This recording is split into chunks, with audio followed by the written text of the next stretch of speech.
السلام عليكم ومرحبا بكم معايا في فيديو جديد. نتمنى تكونوا بألف خير. عادة كنكتب مقدمة ولا زوج وكنختار ما بيناتهم، ولكن هاد المرة قدامي بزاف ديال المقدمات، ولكن حتى شي وحدة فيهم ما كانت مقنعة بالنسبة ليا، ولهذا قررت أبدأ بدون مقدمات. ولكن غادي ندي لكم مقولة ديال غاليلي: On ne peut rien enseigner à autrui, on ne peut que l'aider à le découvrir lui-même. Et aujourd'hui, je vous invite à découvrir les modes de la conjugaison. Pour écrire ou parler, nous utilisons des phrases qui contiennent des verbes. Et ces verbes changent en fonction de personnes. Ça veut dire je, tu, il, etc. Ce qui nous permet de préciser qui fait l'action du verbe. Yani, شكون اللي كيدير l'action. Ou bien du nombre pour préciser combien de personnes font l'action du verbe. Une seule personne ou plusieurs. En fonction du temps, ça veut dire si l'action est au passé, au présent ou au futur. Quatrièmement, le mode, s'il est indicatif, subjonctif ou conditionnel. Et bien évidemment, la voix, s'il est active ou passive. Ça veut dire qui permet de préciser si l'action est faite ou subite par le sujet. Ça veut dire est-ce que le sujet واش هو اللي كيدير l'action ولا هو اللي كيتلقاها. Et tout ça, c'est ce qu'on appelle la conjugaison. Donc, la conjugaison, c'est fondamental, car il y a un verbe dans toutes les phrases. من بعد ما شفنا في الدرس السابق لي طون، درسنا اليوم على لي مود. نبداو بلو مود indicatif. C'est le mode du réel، يعني الواقع. مثلا شي حاجة قمت بها في الماضي. Une action qui a eu lieu au passé. Exemple: hier j'ai rendu visite à ma tante. يعني حاجة وقعت بالفعل في الماضي. أو مثلا حاليا شي حاجة كنقوم بها مثلا الآن je révise mes leçons. يعني حاجة كنقوم بها فعلا. أو une action je suis sûr et certain que ça va se réaliser au futur. يعني حاجة متأكد أنني غنقوم بها مثلا غدا إن شاء الله طبعا. demain j'irai au travail. يعني أنا متأكد من حاجة أنني غادي نديرها إن شاء الله غدا. يعني j'irai au travail، غادي نمشي للخدمة.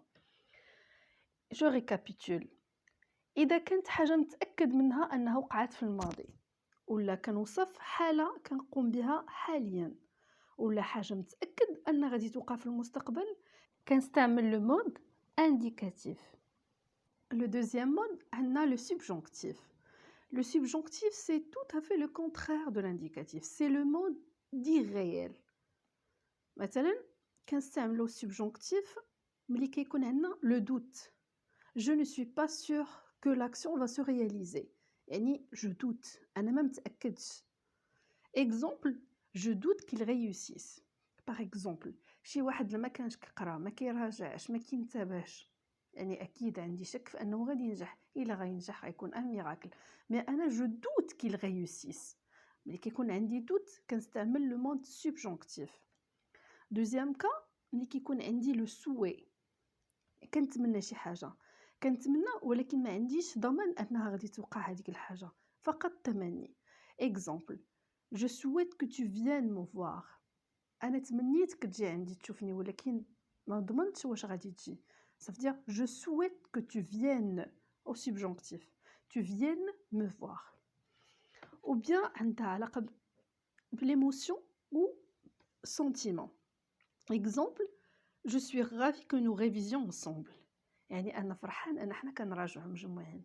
Je suis ravie que nous révisions ensemble dans le subjonctif. Ou bien quand on veut donner un ordre. Donc je donne un ordre mais je suis pas sûre si c'est l'autre va le faire ou pas. Par exemple: j'exige que vous fassiez attention. يعني أنا طلبت منكم أنكم تردوا البال، ولكن واش غتردوا البال ولا ما غتردوش أنا ما متأكدش. J'exige que vous fassiez attention. إذن subjonctif كنستعملوه إلا كان عندنا شك يعني doute. Une action qui dépend d'une émotion. Ou là, pour exprimer l'ordre. Du coup, le subjonctif est le contraire de l'indicatif. Le troisième mode est le mode impératif أو ما يسمى الصيغة الأمر. مثلا خرج، دخل، رجع، ولا جيب لي عفاك، ولا عندك دير هادي. وهاد الصيغة عندها شرط أساسي، هو أن المخاطب لازم يكون حاضر قدامك، لأنه ما يمكنش تأمر شي واحد وهو ما كاينش معاك. مثلا range، donne moi، ne fais pas ça، ولا réponds. هذا أمر لك أنت اللي قدامي، يعني tu، ولكن ما كنستعملش لو برونون بيرسونيل. أو مثلا إلا كنا حنا مجموعين نو، أنا وانتوما مثلا ندير واحد الحاجة مونجون، يعني يلا نبداو ناكلو فنو. ولا إلا كان فو مثلا ne partez pas، يعني ما تمشيوش، يعني كنطلب منكم باش ما تمشيوش. كما لاحظتوا ما يمكنش نصح او نامر شي واحد ما كاينش، وهذا علاش ما كنصرفوش لامبيراتيف في il و elle، ولا حتى il avec s، ولا حتى je. واخا بعض المرات كنقولوا نوض راسي نوض ولكن ما كايناش في l'impératif. Conclusion, l'impératif est le mode qui nous permet de donner un ordre. Exemple, finis tes devoirs. Une interdiction. Exemple, ne discutez pas. Ou bien un conseil comme va te coucher, il est tard. Ou une prière, donne-moi s'il te plaît mon sac. Et on utilise seulement en 3 personnes. Léoma, deuxième personne du singulier, tu. Première personne du pluriel, nous. Et deuxième personne du pluriel, vous. من بعد ما شفنا في هذه la vidéo les 3 modes, l'indicatif, le subjonctif qui sont des modes personnels et l'impératif qui est un mode impersonnel. Inch'Allah في الفيديو المقبل غادي نشوفوا les 4 modes restants اللي هما le conditionnel qui est un mode personnel, le gérondif, le participe et l'infinitif qui sont des modes impersonnels. Si vous aimez mes vidéos, n'oubliez pas de vous abonner, like, commentaire et partager avec vos amis. Portez-vous bien et à la prochaine!